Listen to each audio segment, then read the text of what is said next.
La principale caractéristique de la photographie qui m'a surpris quand je suis passé professionnel, c'est son côté physique. Alors, c'est aussi une des raisons qui m'ont fait choisir et qui m'ont fait embrasser cette carrière. J'étais toujours en mouvement. Mais j'ai tout de même été étonné par ce que les prises de vue peuvent demander en énergie. Pour ce qui est de la photographie de rue, je considère vraiment cela comme une performance physique.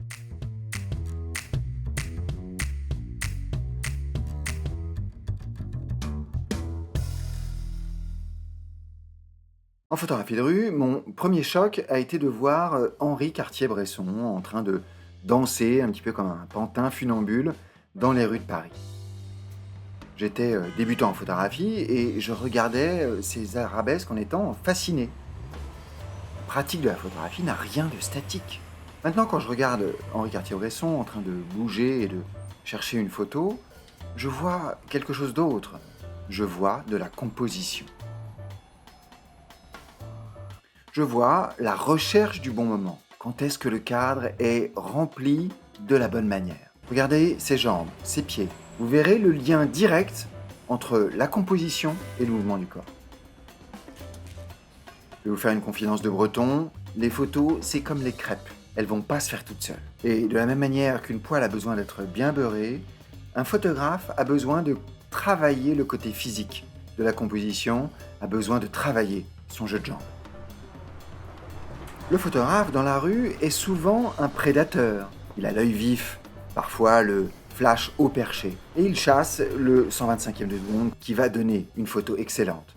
Le cliché parfait est une recherche permanente. La cause est toute simple, expliquée dans cette phrase que j'adore de Raymond Depardon. Si je savais comment faire des grandes photos, je ne ferais que ça. La pratique de la photographie est une recherche.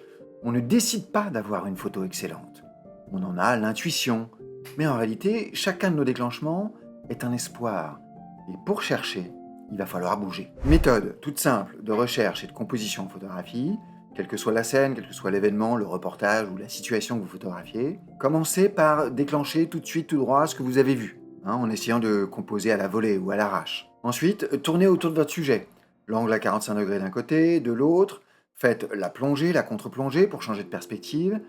Et puis, faites les angles droits, 90 degrés, et puis allez voir de l'autre côté, faites les différents angles pour vérifier si la lumière est mieux de l'autre côté. Et avec tous ces angles, vous allez combiner ça avec le plan large, le plan moyen et le plan serré. Voilà comment, pour un seul et unique sujet, pour une seule photo, je vous ai proposé 37 clichés différents. Vous pouvez compter. Et les 37 clichés sont tous pris depuis un endroit différent.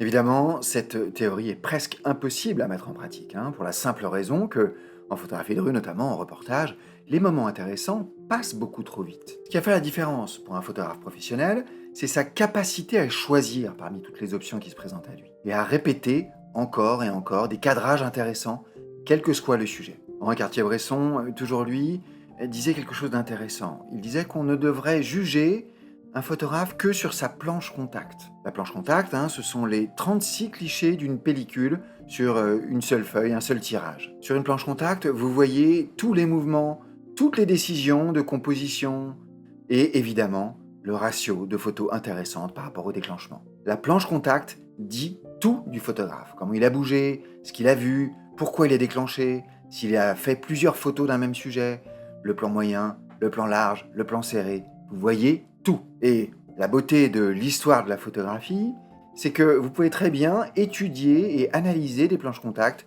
de très grands photographes qui ont tracé ce chemin avant nous avec de la pellicule. Vous pouvez étudier des photographes de rue, des grands reporters, des portraitistes. Étudier des planches contact est probablement le meilleur moyen pour apprendre la pratique d'un photographe, de comprendre ce qu'il a essayé de faire pendant ses prises de vue et de travailler votre prochain shooting, votre jeu de jambes justement. Commençons avec une planche contact qui résonne avec les faits d'actualité en regardant une planche contact de Bruno Barbet pendant les événements de mai 1968.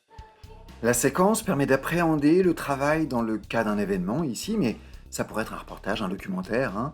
Ici, dans cet événement, évidemment, les scènes sont en mouvement permanent. La planche contact commence au plus près des policiers, dans leur dos.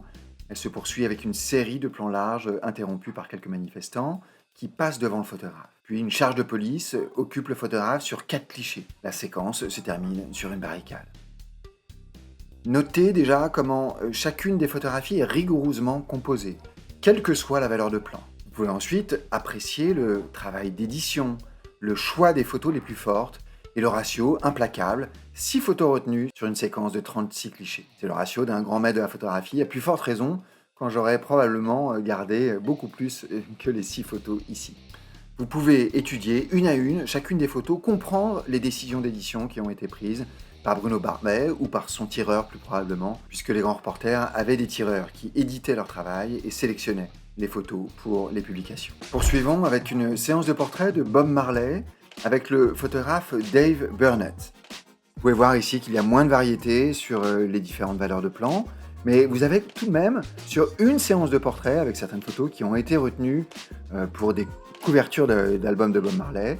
Vous voyez ici un plan large pendant la discussion avec le journaliste qui accompagnait le photographe, et ensuite différents déclenchements pendant que Bob Marley parlait aux journalistes. Et vous voyez ici comment chaque plan serré montre une attitude qui fonctionne plus ou moins bien, et comment certaines photos ont été choisies et pourquoi elles ont été choisies.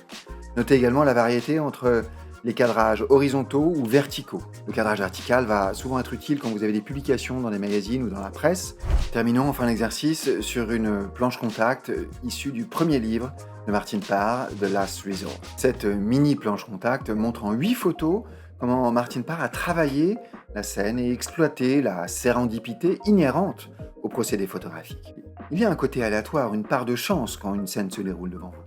Il utilise ici 5 clichés en étant positionnés au même endroit. Il travaille la scène avec une seule valeur de plan et ne garde qu'un seul cliché, celui où la femme se retourne.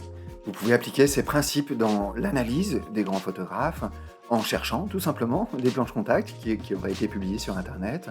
Vous pouvez aussi vous procurer le livre Contact Sheets de Magnum, dont certaines des planches contact ont été issues ici. Vous pouvez aussi appliquer cette même rigueur à vous-même et analyser vos séries de clichés pour identifier comment est-ce que vous pourriez composer de manière plus rigoureuse. Et vous pouvez aussi identifier le ratio de photos gardées par rapport au nombre de déclenchements. L'objectif n'est pas forcément de moins déclencher, mais plutôt d'avoir de la variété dans les valeurs de plan ou dans les types de clichés que vous allez faire pour vous donner plus de chance à l'édition. Et c'est comme ça que vous allez travailler votre jeu de jambes, en travaillant à l'édition votre prochain shooting pour aller chercher différents angles, différentes valeurs de plan et ainsi améliorer vos compositions et votre ratio de photos intéressantes.